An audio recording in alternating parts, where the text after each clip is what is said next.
અમરોલીના કોસાડ આવાસમાં ચાલતા સલીમ શાહના જુગારના અડ્ડા પર સ્થાનિક પોલીસ ઊંઘતી રહી અને ગાંધીનગરની વિજિલન્સની ટીમે 6 મહિનામાં બીજી વાર દરોડા પાડી 6 રાઇટર સહિત 23 જુગારીઓને પકડી પાડ્યા છે.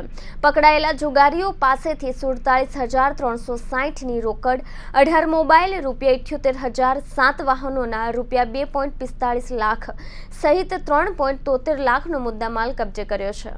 જુગારના અડ્ડા ચલાવતો કોસાડ આવાસનો સૂત્રધાર સલીમ કરીમ શાહ ભાગી જતા તેને વોન્ટેડ જાહેર કર્યો છે. વધુમાં વિજિલન્સના સ્ટાફે જણાવ્યું કે લોકસભાની ચૂંટણી પૂરી થયા પછી 2 દિવસથી અમરોલીના કોસાડ આવાસમાં પૂરજોશમાં જુગારના અડ્ડા શરૂ થયા હતા. વિજિલન્સે આવાસમાં ચારેય બાજુથી કોર્ડન કરી રેડ પાડી ત્યારે 50થી વધુ જુગારીઓ ચકલી, પોપટ સહિતના ચિત્રો પર જુગાર રમતા હતા. રેડને પગલે નાસભાગ મચી ગઈ હતી, જેના કારણે 23 જુગારીઓ વિજિલન્સના હાથમાં આવી ગયા હતા. અગાઉ 6 મહિના પહેલા આ જુગારના અડ્ડા પર વિજિલન્સે રેડ કરી હતી. તે વખતે પણ 24 જુગારીઓ લાખોની રકમ સાથે પકડાયા હતા.